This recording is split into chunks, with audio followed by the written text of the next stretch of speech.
Muy buenas tardes. En este breve video hablaremos acerca de algunos aspectos fundamentales de la teoría pura del derecho del filósofo y jurista Hans Kelsen.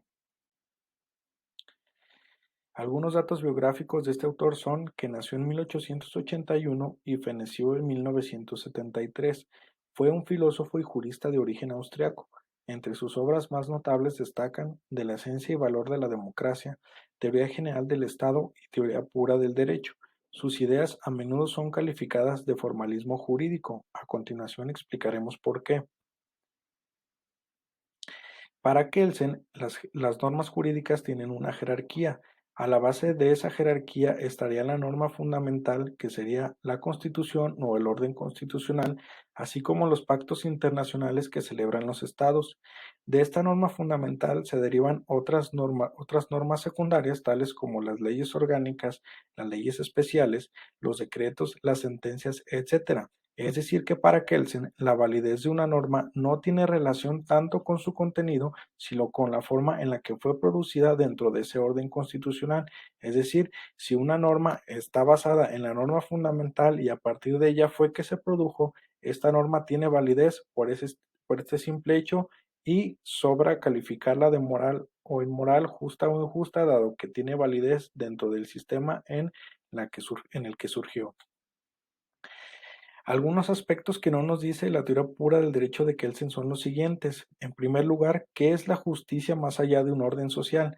Esto es así dado que Kelsen pensaba que la pregunta por la justicia no puede hacerse de una manera absoluta o universal, sino que la pregunta por lo justo o por la justicia debe responderse dentro de un orden social o constitucional específico y no de una manera universal o que valga para todos los tiempos y para todos los lugares.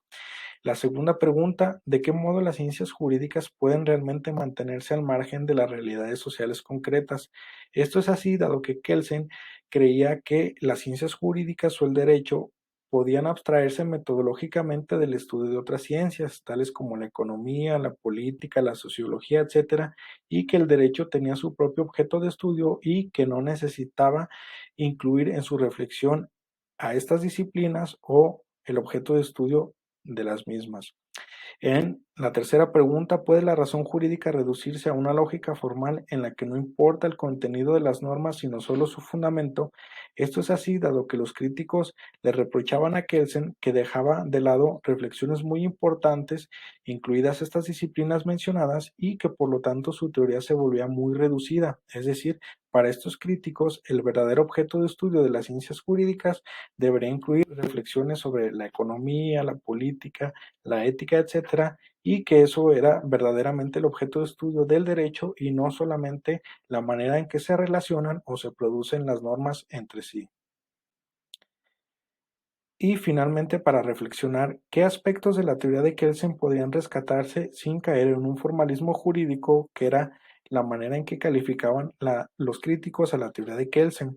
En lo personal, considero que la teoría de Kelsen es muy útil en un sentido pedagógico, es decir, la teoría de Kelsen es muy útil para explicar de manera formal o abstracta cómo se relacionan o se producen las normas entre sí, pero precisamente adolece de que su objeto de estudio, al ser tan reducido, deja de lado aspectos muy importantes de la realidad humana, tales como los ya mencionados, y que precisamente se vuelve demasiado formalista o abstracta en la manera en que nos explica el surgimiento de las normas y sobre todo su contenido en relación con aspectos tan fundamentales de la realidad humana como precisamente la economía, la política, la ética, etcétera, que sin duda son relevantes en la manera en la que nosotros valoramos las normas y en las que se juzgan históricamente y socialmente su importancia y su permanencia en los órdenes constitucionales o en los órdenes que, sin ser constitucionales, son relevantes estos aspectos para